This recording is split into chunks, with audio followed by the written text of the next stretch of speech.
do. Stare at my faces from every nation. I wanna find a place that's for conversation, where they discuss all the latest movies, or when something big happens in the news. See, that's us, what are we talking about? So what are we talking about today?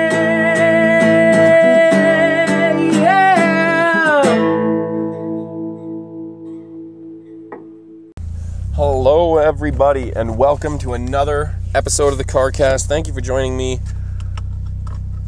How's it going? Cool. Glad to hear it. Well, actually I can't hear it, but thanks for saying anyways. So, today what I'm going to talk about on the podcast is I finally completed, I'm not 100% complete Yooka, but I'm far enough, and I've beaten the boss and stuff that I can feel like I can give a full review of it. So I'll give that review, and then for reading, watching, or playing, I want to talk a little bit about Prey, the new game, I believe from Bethesda. I just started playing it on the weekend, and I've really been enjoying it. So I'll be talking about that for my reading, watching, or playing. So here we go. Let's start her off with a review of Yooka. Just one thing. Okay, so the story overall, it's I mean, I mentioned this in a previous Carcast. The story isn't quite, like, the motivation isn't as good in this as it is in Banjo-Kazooie or Banjo-Tooie, which you're trying, in those games, you're trying to rescue living things. But in this game, all you're doing is trying to get a book back for the bat. Okay, so the motivation's not that amazing, but it's enough to get you into the game and give a reason as to why the game is happening. And so, all right, that makes sense. And overall, I think the story is quite good. Like, clearly they're setting up a bigger world where we can have sequels. And it won't be weird at all. Like with Banjo-Kazooie, the first one ended, and it was like, okay, that could be it. That could be the end, and it would make sense. And then when they made Banjo-Tooie, they expanded the world by showing you that this little valley and castle aren't the whole world. With Yooka, we already get the feeling that there's a lot bigger of a world than what we've seen. In fact, they kind of make mention of the fact that the big boss in the game, the capital B, he's not the big boss in terms of, like, actual who, like, whatever the company is. I forget what the company name is, but he doesn't own the company or anything. He's just one of the people on the board, and they mentioned the board a couple times. So that means that that's a pretty easy way for them to naturally have a sequel where basically it's just the board dealing with the fallout of one of their other members. And yeah, overall, it's definitely, like I said, the motivation's not great, but it's a good enough story, and overall like, it's a satisfying ending when you finally beat the boss, because the bad guys are so annoying and kind of douchey. It makes it more satisfying, even though you're not rescuing your sister or whatever. It is still satisfying to beat them, just because you just want to beat them. Like, that's the motivation, is that you're trying to destroy this corporation in a way, and it's an enjoyable story for sure.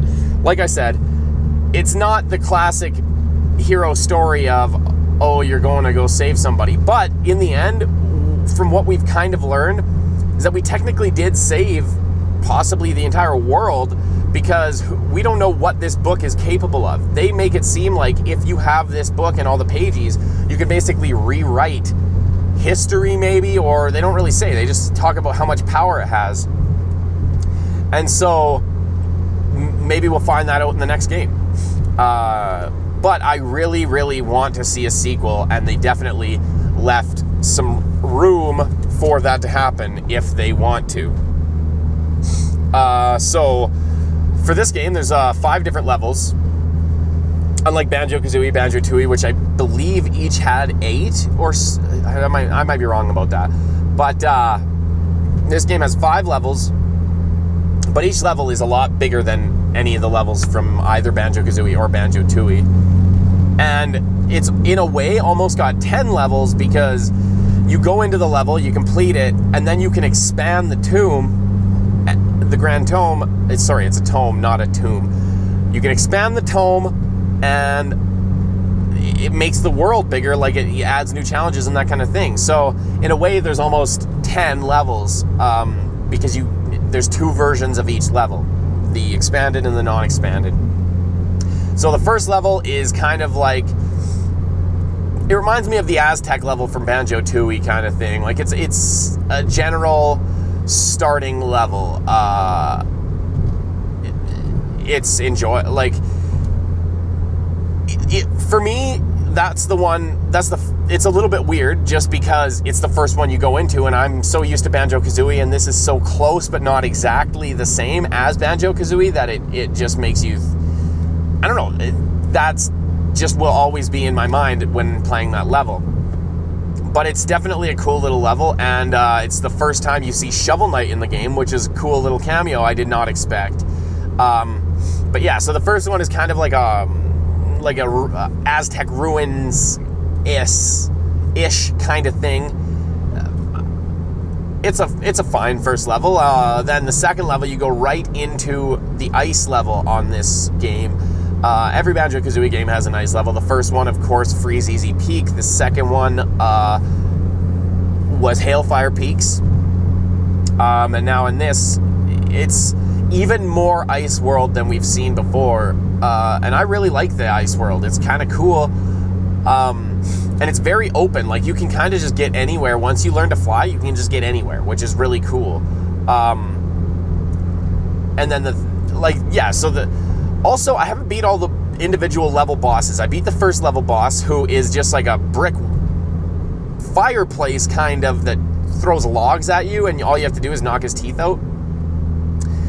The second boss he's just like ice. He's like this ice blockage on the furnace, so you go into the furnace and you have to destroy this ice blockage, and then you can heat up the furnace or whatever.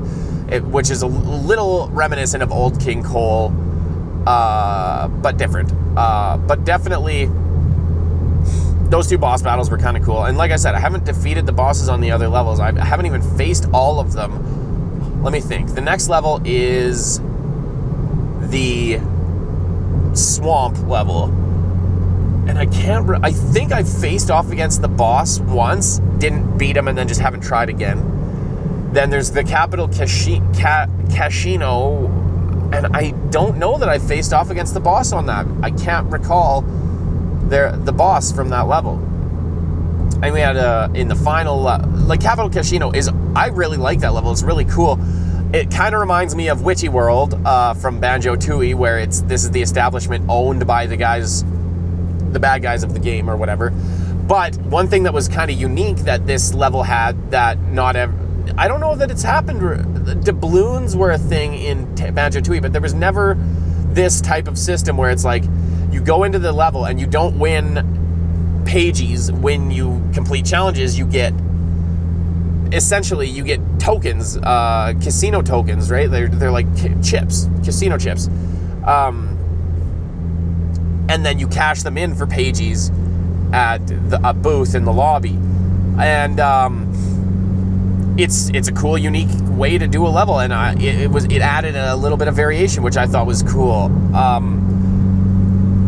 I really like that level. It's also the first time we see one of those golf missions, and it's super easy on that level, the golf mission. Then we see another one.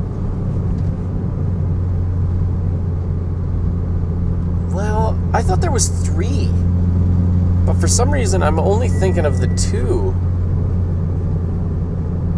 Because there's that one and there's the one in the space level, but I could have sworn there was another one as well. drawing a blank on that. But anyways, let me know in the comments what I'm thinking of. But I could have sworn there was 3 games of golf. But I really like that golf minigame, and I hope that they bring it back for the next game. Yeah, I can't think of it, but I could have sworn that was the case. But anyways, so each of the levels were unique in their own way. Oh, and the final level, which I didn't really talk about, it's like they've managed a way to make a space-based level where you're not actually like floating in 0G or anything. Like, it's not Super Mario Galaxy where you're running around really small planets or anything like that. It's more like a water level, but they just say that it's space kind of a thing, and it works. It works. I liked it. And they had some really cool levels on there. Like I said, the golf level or mission was really cool. Then I like the what you can be on that. Like, you transform into something on every level. Which, first level, it's a flower, kind of lame.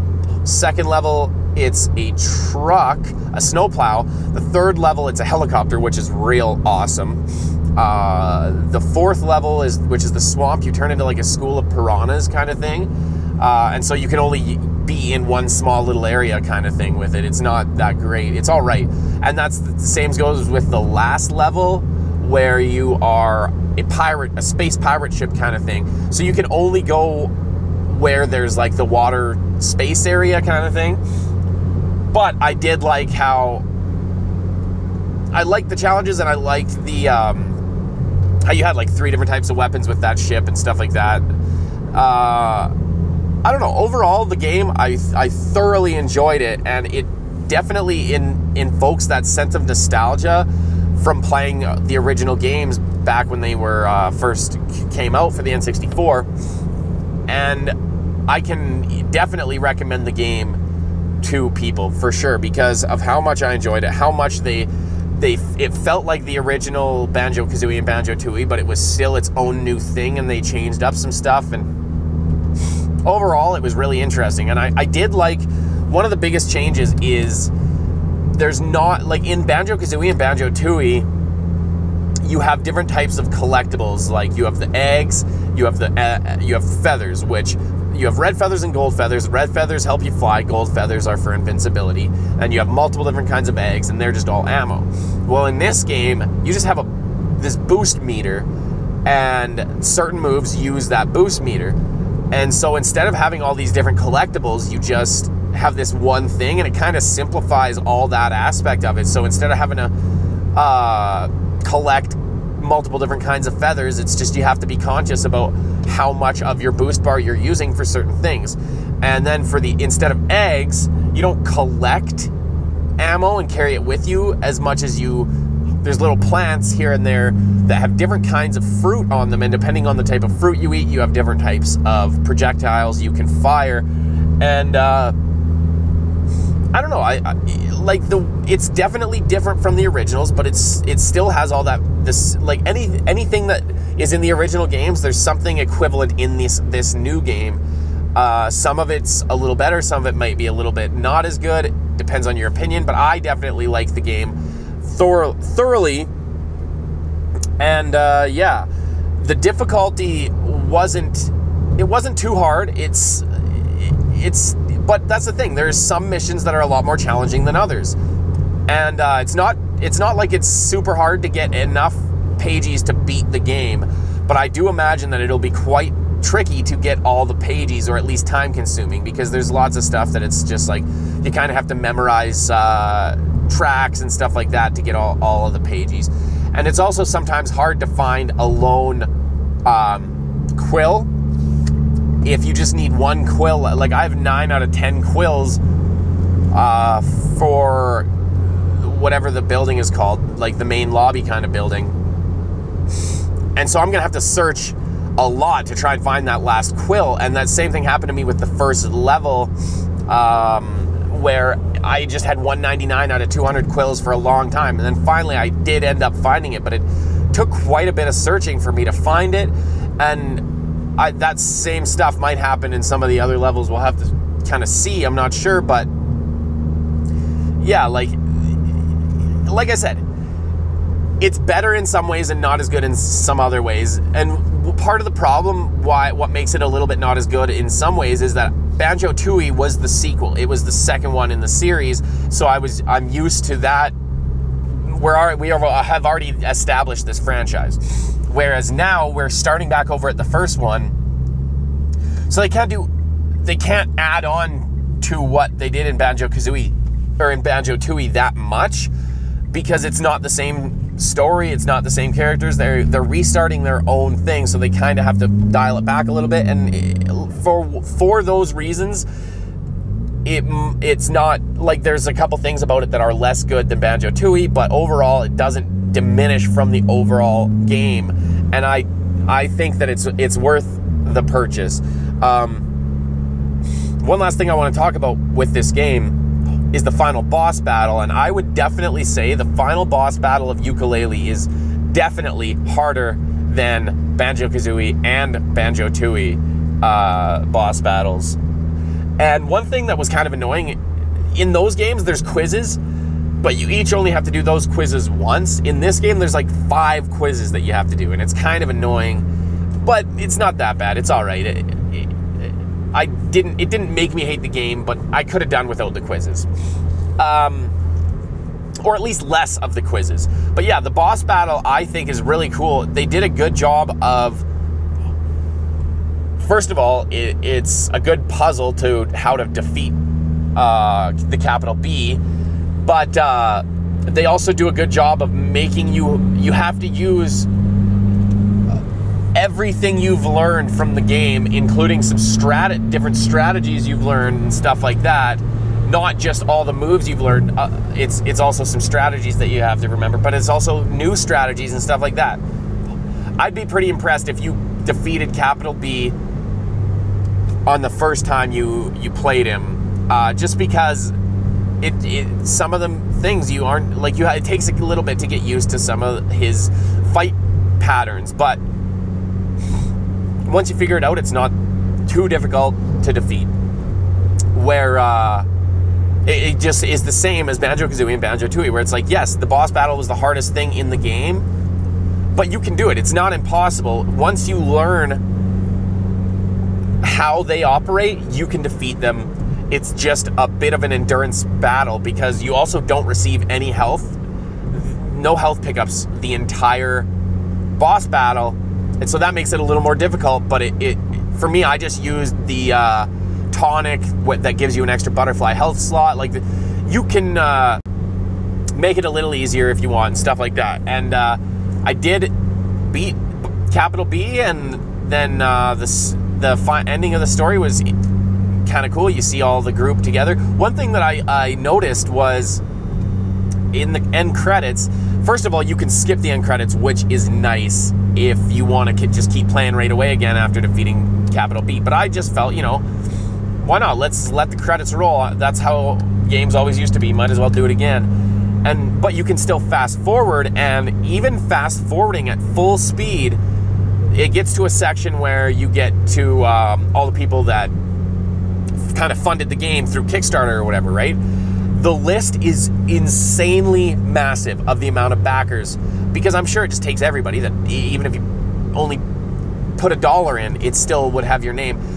I literally watched it on full fast forward for 2 minutes, and we were still not done the A's. It's insane how long of a list of backers there are, which just makes me happy, because that means, like, sometimes you'll play a game and it's like it's not huge in the lexicon, so you don't hear that much about it, other people talking about it or anything like that. This is one of those games where you don't hear a lot of online gamers talking about it or anything like that. It hasn't made that big of a cultural impact, but seeing all those names, it's you have a sense of camaraderie where it's like, yes, all these people paid to get this game because they love Banjo-Kazooie and Banjo-Tooie as much as I do. And it's just a beautiful thing to see all this amount of people that have this shared thing with you. And I'm sure all those people played the game. I'm sure they got a copy for backing it or whatever. And even if only half of those people have played Yooka-Laylee, that's still a lot of people you have something in common with. And I just thought it was really cool how long of a list of backers they had. And if they need crowdfunding for the second game, for the sequel, I'm definitely going to do it this time. I didn't know about the game until after the Kickstarter or Indiegogo. I'm not sure which they did, but after that campaign was already finished was when I had heard about the game, and so I wasn't able to donate any money to the fundraising campaign. But if they do that for the second one, I definitely will, because it is worth it. The game is awesome. Plus, it's only $50. It's a lot cheaper than most games, and it's a full Xbox One or PlayStation or whatever game. I love it. I can't recommend it highly enough. If I was to rate this game out of 100, I'm going to give it a 95 out of 100. 9.5 out of 10 kind of thing. It's a terrific game. So far, from the games I've completed this year, it's easily the best one. I haven't played a lot of games. I played Ghost Recon Wildlands, and that was a huge disappointment.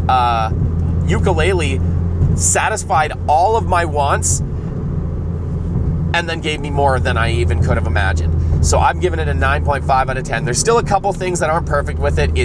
The view, your view sometimes isn't great. Like, it's as if there's a physical camera following you around, and so sometimes you'll notice you're trying to have your view behind your character.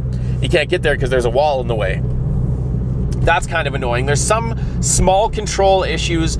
That's why I can't quite get it up to a 10 out of 10, but I'm giving it a 9.5 out of 10 for this game. I love it.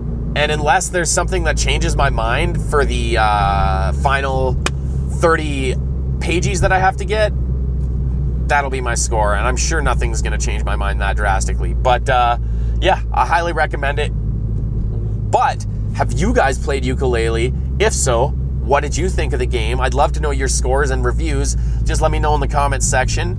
But now I'm going to talk quickly. Oh, trailer time. It's trailer time! Trailer time!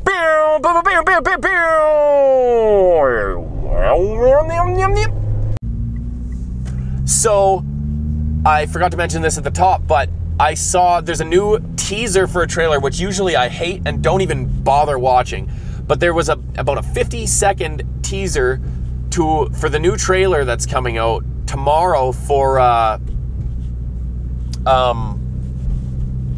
War for the Planet of the Apes. And this is a movie I'm very much looking forward to. I loved the Rise of the Planet of the Apes. Dawn of the Planet of the Apes was even better. I just can't wait to see how this trilogy concludes. I'm super excited to see. Like, the original Planet of the Apes movies are some of my favorite movies. Well, at least the first one, and the second one's not great, but other than that, the Planet of the Apes movies are awesome.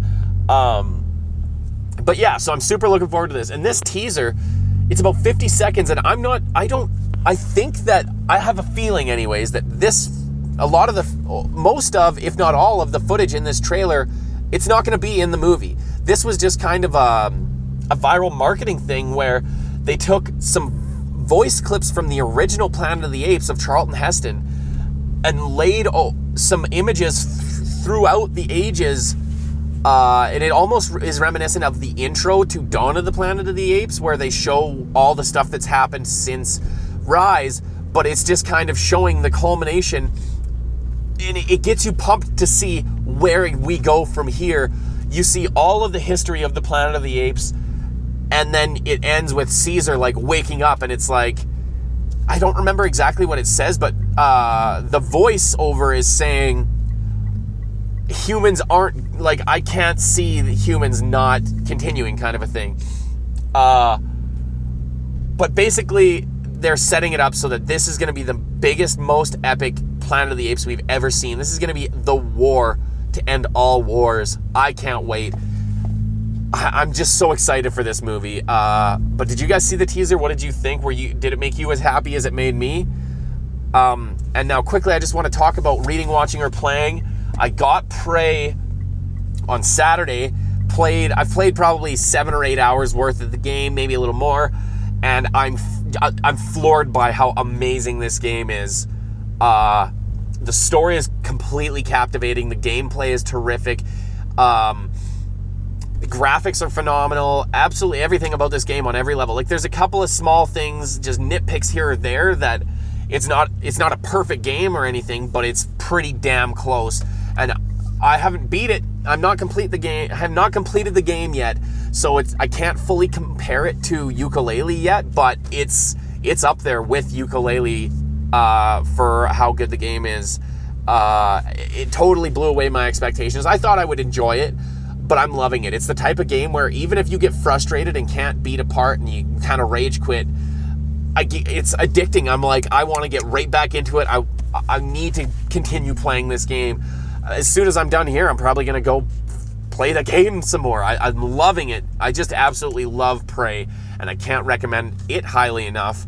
But like I said, I'm not that far into it. Maybe my mind will change with more of the game, but it's super interesting so far, and I'm going to keep playing it. I love it.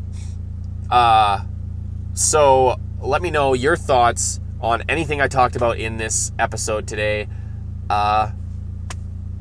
Have you played Yooka-Laylee? Did you enjoy it? Have you played Prey? Do you enjoy it? Have you seen that small little teaser for War for the Planet of the Apes? Do you enjoy the other Planet of the Apes? Like, all that stuff, let me know in the comments section. Or if you have anything you want me to talk about in a later Carcast, let me know that as well in the comments section. So that's going to be pretty much it. Just a few little things. First of all, if you want to get a hold of us, you could email us at what we talking about today at gmail.com. The email will be at the bottom of the screen. You could tweet at me at Winter Trooper. You could tweet at the show at What We Talking. And if you want more Carcasts, subscribe. If you're listening to this on iTunes or SoundCloud, follow us on there. If you want, we put it out every Wednesday on YouTube. You could subscribe on there. We do all kinds of other stuff. But yeah, that's it for this episode. Thank you so much for watching. And until next time, never stop gaming. Peace. Well, guys, if you enjoyed this episode of the Carcast, remember, a new episode gets released every single Wednesday at 5 o'clock a.m. So it'll always be there for on your way to work or whatever, however you want to watch it. If you want to see another episode of the Carcast, click up here. If you would like to subscribe to the channel and get updated every time we release new videos, click down below, or possibly wherever. It might be right here. Who knows? I don't. If you are just going down a rabbit hole, just click this one down here. I don't know what it'll be, but it'll be something special just for you.